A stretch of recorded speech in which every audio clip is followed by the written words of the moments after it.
Hello viewers, আসসালামু আলাইকুম। কেমন আছেন সবাই? আশা করি সবাই ভালো আছেন। ভালো না থাকলেও ভালো থাকার চেষ্টা করবেন। তো আমরা এখন হবিগঞ্জ থেকে ঢাকার উদ্দেশ্যে রওনা দিলাম। সিরাজগঞ্জে যাব। যাওয়ার পর সেখান থেকে একটা গাড়ি কিনে নিয়ে আসবো। তো সিরাজগঞ্জ একদিনে যাওয়া সম্ভব না, অনেক দূরের পথ, তাই অনেকটা জার্নি করতে হবে। তার জন্য আমরা আজকে ঢাকাতে থাকবো। তারপর কালকে সকালে আমরা সিরাজগঞ্জের উদ্দেশ্যে রওনা দিব। আমরা আছি সাইদাবাদ থেকে টঙ্গী যাচ্ছি মামার বাসায়। তো এখন অনেকটা জার্নি করতে হচ্ছে আমাদেরকে। আর রাতের বেলা রাস্তা এত একটা জ্যাম থাকে কি বলবো। আর ঢাকা শহর রাতের বেলায় অনেক সুন্দর আমার কাছে মনে হয়। প্রচুর মানুষ, অনেক মানুষ। কিন্তু আমরা এক কাজ করছি কি জানেন, মানে টাকা পয়সা সাথে নেই নাই। কেননা ঢাকা শহর এত দূরে বাড়ি, আমরা যাচ্ছি কি থেকে কি হয়ে যায়, তার জন্য টাকা পয়সা সাথে করে আনিনি। একটা গাড়ি কিনবো, অনেক টাকার প্রয়োজন, তাই না? এতগুলো টাকা তো আর সাথে করে নেওয়া যায় না। শুধু ভাড়ার টাকাগুলো আমরা মানে নিয়ে নিছি সাথে করে।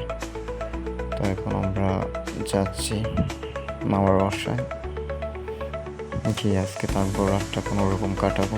তারপর আবার সকালে সিরাজগঞ্জের উদ্দেশ্যে রওনা দেবো।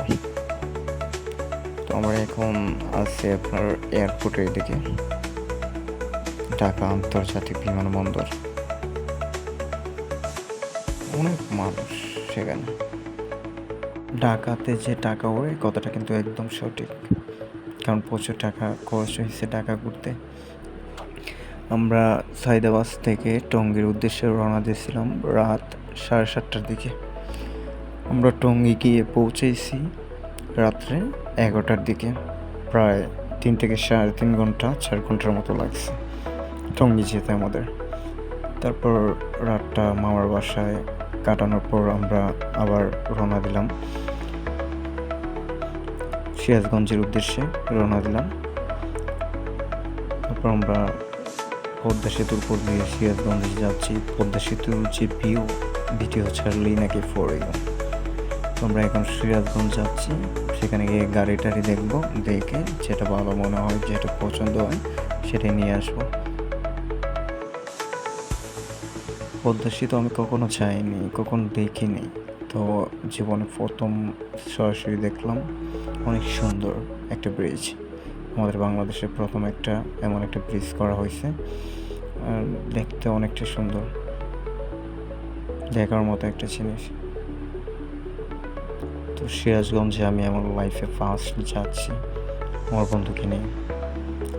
অচেনা একটি জায়গা, জানি না সেখানকার মানুষগুলো কেমন, তো মনে হয় মানুষগুলো অনেক ভালো হবে। তাদের সাথে কথা বলার পর বুঝতে পারলাম প্রচুর জ্যাম ঢাকা শহর। 8 ঘন্টার জায়গায় আমাদের 12 ঘন্টার মতো লাগছে যেতে। তো অবশেষে আমরা ব্রিজের উপর দিয়ে যাচ্ছি সিরাজগঞ্জ। দেখা যাক সিরাজগঞ্জ যাওয়ার পরে কী হয়। পদ্মা সেতুর উপর দিয়ে যাচ্ছি, কিন্তু পদ্মা নদীর ইলিশটা দেখতে পারলাম না, আফসোস থেকে গেল এটা। জায়গাটা অনেক সুন্দর, অনেক নিরিবিলি নির্জন একটি জায়গা। প্রাকৃতিক পরিবেশ দেখতে অনেক সুন্দর লাগে। তো আমরা দেখতে দেখতে চলে গেলাম সিরাজগঞ্জে। তো সিরাজগঞ্জে যাওয়ার পর রেল স্টেশনের উপর দিয়ে একা একা হাঁটতেছি, আর আমার ফ্রেন্ডকে বলতেছি একটা ভিডিও করার জন্য। তো ভিডিও করতেছে আর আমি হাঁটতেছি। তো অনেকটা ক্লান্ত হয়ে গেছি আসার পর।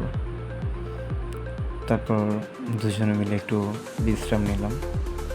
তারপর আবার ও ফোনে কথা বলতেছে, তো আমি ওর পাশে দাঁড়িয়ে ওর ভিডিও করতেছি।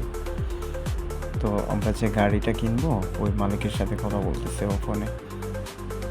তো কথা বলার পর আমরা খাওয়া দাওয়া করবো। খাওয়া দাওয়া করার পর আমরা আবার সেখানে রওনা দিব।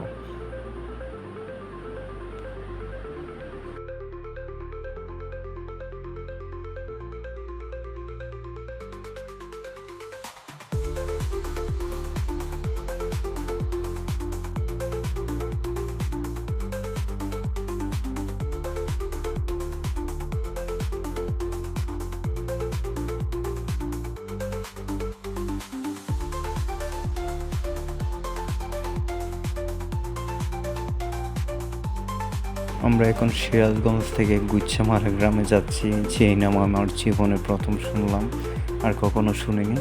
তো ওই এলাকার মধ্যে না আছে টমটম, না আছে কোনো রিক্সা, সব কিছু ভ্যান গাড়ি দিয়ে সবাই চলাফেরা করে। একদম গ্রাম অঞ্চলে, মানে দেখতে অনেকটা ভালো লাগে। সেখানকার মানুষগুলো অনেক সহজ সরল, তাদের মন মানসিকতা কিন্তু অনেক ভালো। ওই যে আমাদের পিছনে একটা ভ্যান গাড়ি আসতেছে, আমরাও যাচ্ছি ভ্যান গাড়ি দিয়ে। আমার ফ্রেন্ড ও বাড়িতে কথা বলতেছে ওই টাকার বিষয়ে। তো আমরা এখন যাচ্ছি ব্যাংক থেকে টাকা তোলার জন্য। টাকাটা তোলার পর আমরা গাড়িটা কাগজ করে তারপর নিজের নামে করে নিয়ে নেব। তারপর আমরা গাড়িটা নিয়ে চলে আসবো হবিগঞ্জ।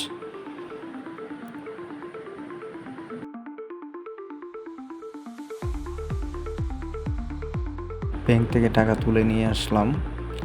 আসার পর এখানে বসে চা খাচ্ছি আর দেখতেছি 3 চাকার একটা গাড়ি, অনেক লোক নিয়ে সেটা যাচ্ছে। আমরা এখন বাড়ির উদ্দেশ্যে রওনা দিলাম, গাড়ি কেনা হয়ে গেছে আমাদের। পদ্মা সেতুর উপর দিয়ে যাচ্ছে আর দেখতেছি একটা রেলগাড়ি যাচ্ছে পদ্মা সেতু পাশ দিয়ে। তো অনেক সুন্দর লাগতেছে দেখতে, রাতে অনেক সুন্দর লাগে পদ্মা সেতু। না দেখলে বুঝতে পারতাম না যে এই জায়গাটা এত একটা সুন্দর একটি জায়গা। অনেক ভালো লাগলো সেখানে এসে, সেখানকার মানুষগুলো অনেক ভালো।